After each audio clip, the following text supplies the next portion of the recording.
Good morning, beautiful souls. I just had the most amazing coffee, and I'm feeling particularly unhinged today in the best possible way.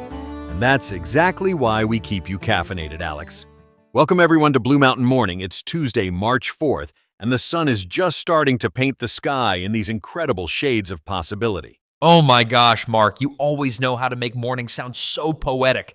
I was literally just going to say, it's stupid early, and everyone should go back to bed. Well, that's why we make such a great team. For those joining us for the first time, we're here to help you find those moments of clarity in the chaos, to take all that overwhelming news and turn it into something that actually makes sense. And we do it all while I try not to spill my coffee. Let's dive into this beautiful mess of a Tuesday together, shall we? Let's start with what's happening across the country. A significant spring storm system is moving through, and it's bringing quite a mix of conditions. Wait, how significant are we talking? Because my weather app is having an absolute meltdown right now. The National Weather Service is calling it a multi-hazard storm. It's starting in the Central Plains and pushing through the Midwest toward the Great Lakes. We're looking at everything from severe thunderstorms to, and this is particularly concerning, critical fire risk conditions in some areas. Fire risk during a storm? That's like the most unhinged weather combo I've ever heard of. Nature keeping us on our toes, as always. But that's not the only storm brewing. The White House just announced they're pausing military aid to Ukraine. Oh no. This is right after that really tense meeting between Trump and Zelensky, right? Exactly. The timing is particularly significant here. And speaking of international relations, we're seeing major developments in trade. Don't tell me, more tariffs? You got it. The Trump administration just hit Canada, Mexico, and China with steep new tariffs. We're talking about potentially affecting nearly $2.2 trillion in annual U.S. trade. 2.2 trillion with a T? That's like I can't even think of a comparison that makes sense. It's massive. And all three countries are already preparing retaliatory measures. The markets are responding pretty dramatically. We're seeing significant drops across the board.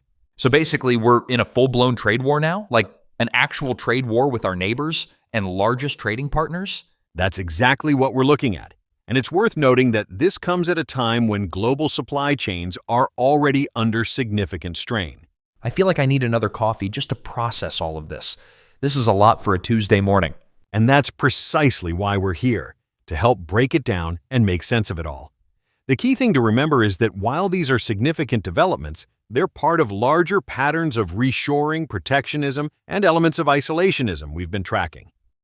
You know, speaking of needing coffee, that's actually a perfect segue into our next topic. We're seeing this fascinating trend where coffee shops, co-working spaces, and community hubs are becoming increasingly vital to American society. Oh my gosh, yes, I literally cannot function without my local coffee shop. Like, my apartment has perfectly good coffee, but there's just something about being around other humans, you know? That's exactly it. These spaces are what sociologists call third places, locations that aren't home or work, but serve as informal gathering spots for community building. Wait, so we're all just collectively deciding to hang out in coffee shops because we're lonely? That's kind of depressing. Well, it's more nuanced than that. With remote work becoming the norm for many Americans, people are actively seeking out these spaces to combat isolation. It's actually a pretty innovative response to our changing social landscape. Oh, like that new place downtown where they converted that old bank into a combination coffee shop slash workspace slash community center? Exactly. And what's particularly interesting is how these spaces are evolving. They're not just places to grab a coffee anymore. They're becoming these multifunctional hubs where people can work, socialize, attend events, or just be around others. You know what's wild? I actually met some of my closest friends at my regular coffee spot. Like, we started as total strangers who just happened to be there at the same time every morning, and now we have a whole little community. That's such a perfect example of how these spaces are helping redefine community in the digital age. While we're more connected than ever online, there's still this fundamental human need for face-to-face interaction. But isn't it kind of weird that we have to pay for coffee just to feel connected to other people? That's a valid concern, and it points to a larger issue about accessibility and inclusion. However, we're seeing more communities respond by creating free or low-cost third places. Libraries are reinventing themselves. Community centers are modernizing, and even some religious institutions are opening their spaces for broader community use. Maybe we're all just trying to recreate that feeling of hanging out on the stoop or the town square or whatever people used to do before smartphones took over our brains. There's definitely some truth to that. What's fascinating is how these spaces are becoming modern versions of those traditional gathering places, but adapted for our current needs. Wi-Fi power outlets and yes, really good coffee. So basically, we're not actually becoming less social, we're just changing how we do it? Right.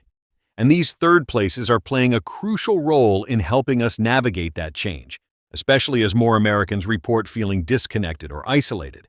And you know what's beautiful about all of this? Every single one of us has the power to create these meaningful connections. It's as simple as becoming a regular somewhere, your local coffee shop, library, or community center. Oh my God, yes. Like yesterday, I smiled at this person who always reads by the window at my coffee shop, and now we're in this silent book club together. It's literally that easy. And that's exactly the kind of small step that can lead to real, lasting community bonds. Take a moment wherever you are right now to notice the spaces between the chaos. Like morning sunlight filtering through your favorite coffee shop window, there's always a pocket of peace waiting to be discovered. And sometimes those quiet moments of connection, even with strangers, can feel like coming home.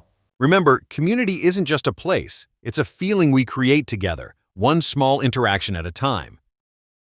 You know, as we wrap up today's episode, I just want to say how grateful we are to have you all as part of our Blue Mountain Morning family. Oh my gosh, yes. And hey, if you're loving your morning moments with us, why not spread that calm morning energy? Share us with your friends, your family, or even that stranger you always see at the coffee shop. And don't forget, if you want a special shout out, shoot us an email at bluemountainmorningpodcast@gmail.com. We love hearing from you all. You better believe we read every single one. Until tomorrow morning, friends, keep finding those moments of clarity. See you on the mountain.